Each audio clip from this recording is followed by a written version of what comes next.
喺而家呢個身心靈嘅世代入面，會出現好多奇奇怪怪嘅宣傳或者奇奇怪怪嘅信息，嚟引誘你進行一個吸毒甚至係販毒嘅一個動作。例如最經典嘅，你可能會去食一啲致幻嘅蘑菇植物，或者死藤水，甚至係大麻毒品等等之如此類。因為有一啲宣傳會同你講，你只要接觸到呢啲嘢，你就可以去潔淨你嘅身體，甚至可以打通你同另外一個世界、另外一個維度嘅通道，或者用另一個說法嚟講就係開天眼。其實呢一件事情係一個非常之危險嘅選擇同埋選項，因為當你用任何類型嘅毒品或者任何類型嘅致幻藥物，甚至係破壞你中樞神經嘅藥物，令到你可以接通到另一個維度、另一個異世界。喺呢次嘅信息，佢哋嘅形容係你非法入侵緊另一個維度嘅世界，而你要做呢個非法入侵嘅動作，你係要支付代價。個代價就係你會好容易棘住喺中間度，你翻唔翻轉頭。因為當你用任何呢啲外在嘅道具、裝備、藥物、食品、藥品進入另一個世界嘅時候，其實你呢個非法嘅動作，佢本身做緊嘅嘢就係破壞咗你本身嘅安全裝置。而呢個安全裝置，佢好似一個閥門、一個控制器，嚟令到你可以安心立命於呢一個世界、呢個現實嘅維度。但係當你強行破壞咗呢個裝置，去到另一個世界嘅時候，你要翻返嚟呢個現實世界，你會發現你自己已經冇辦法再去適應呢個現實世界嘅節奏，甚至你係冇辦法去控制到任何嘢，因為嗰個閥門已經俾你破壞咗。而呢個閥門、呢個控制器，佢會因應你嘅用藥量或者你嘅破壞程度、受損程度而帶出更加多嘅負面效果。意思係話，你開啟咗另一個世界大門嘅時候，到底你開咗條門啊，定係開咗個大窿，定係所有嘢都拆晒門框、門頁、門面咩都冇晒呢？而呢個副作用指嘅係我哋由輕度到重度開始去講呢件事。輕度嘅狀態，例如好常見，你可能用大麻或者用任何啲致幻藥物毒品，你可以短暫地幫你嘅腦袋熄機，你會去咗另一個世界，你發覺你完全冇任何煩惱，你係冇任何痛苦，因為你已經將你嘅中樞神經、將你嘅靈性同埋你嘅人性開始剝離，你去到咗另一個空間入面，係切割咗同埋切斷咗你同呢個世界嘅連結，因此你喺另一個維度、另一個空間，你感覺到異常對平靜，因為你已經抽離咗你而家嘅身份角色。但係當呢啲藥物藥效過咗之後，你始終要翻返嚟呢個世界，你會經歷一個巨大嘅反差感，你會上癮。第一樣嘢，你會上癮，你會想逃離你而家呢個世界所有嘅課題，你會想靠呢啲外在藥物或者任何呢啲毒品之類嘅嘢奔向另一個世界。代價就係話你會越嚟越沉迷呢樣嘢，跟住你個門啊，你個窿就會越開越大。第二個程度，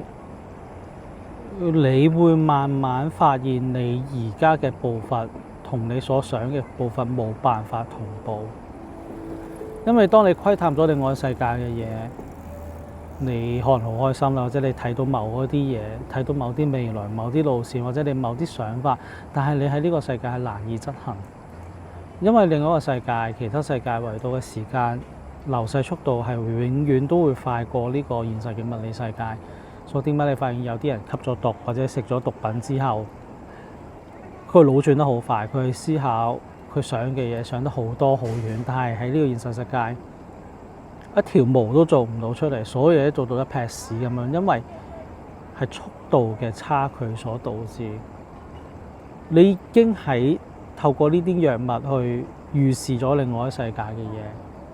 另外一個維度嘅你，另外一條通道嘅你，另外一個版本嘅你，但係翻返嚟呢個現實世界嘅時候，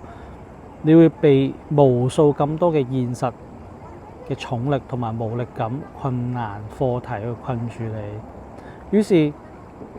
當你越往吸毒嗰方面去進行一個靈性逃避呢個現實生活嘅時候，你翻返嚟呢個世界嘅時候，你就發覺自己永遠都係一無是處，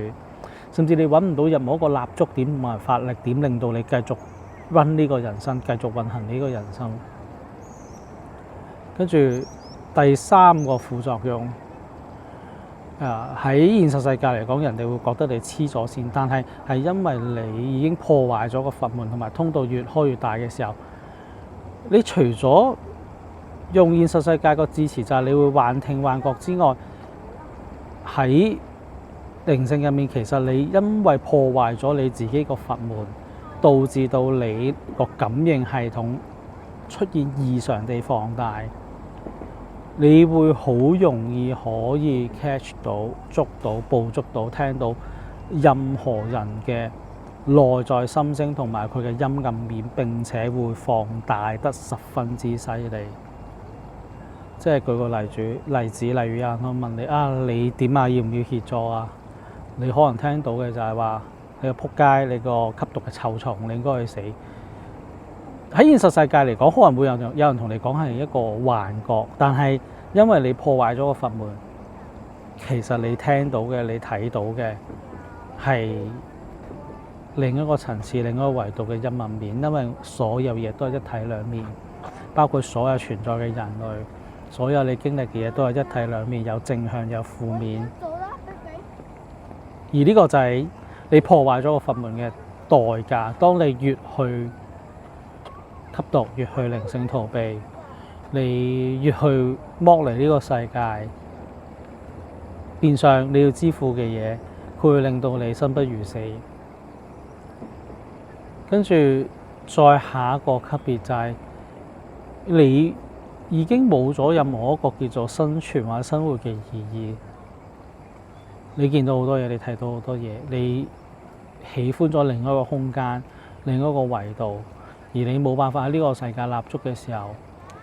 你既想死，但係又怕死。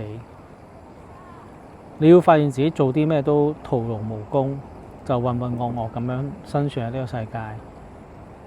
靠吸毒為生。咁就算他日啦，你話你成功戒毒啦，你接受咗任何康復治療啦，睇咗醫生啦，做任何嘢，但係你發現呢一切都係假象。你可能過咗嗰個 test， 過咗個測試證明你已經戒毒啦，但係你內心永遠都有個心魔，有個陰影，你永遠都會記得嗰種感覺，令到你冇辦法去好好正視你嘅人生。有人喺度嘅時候，你可能會扮演得正常，但係當冇人嘅時候，你就會諗起嗰種感覺，又想入翻去嗰個世界。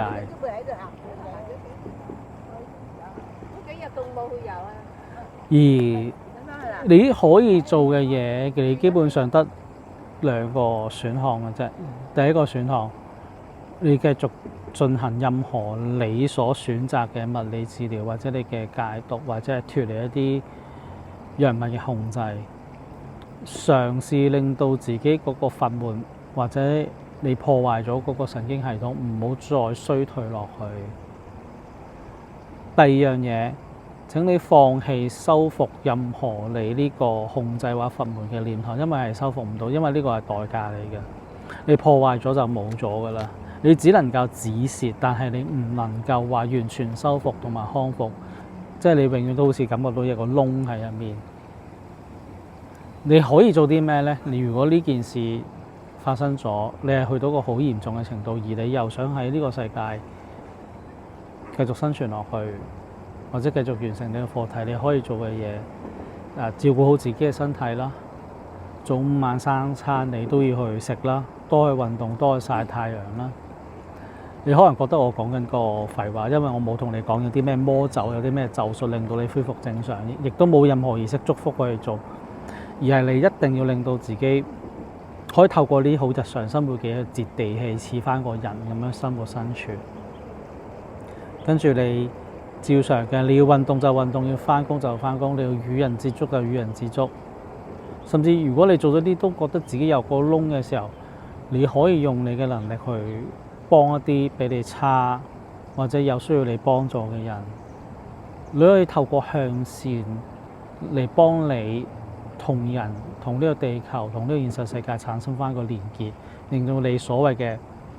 人生意義啊、人生目的再次出現。因為當你帶着善意喺人同人之間產生個共鳴、產生連結、產生個互助互動、付出同貢獻、互相能量交換嘅時候，其實你嘅心靈上會得到個盈滿或者灌溉，佢會令到你有更加多嘅意志能量可以擊退到所謂嘅心魔同埋毒癮。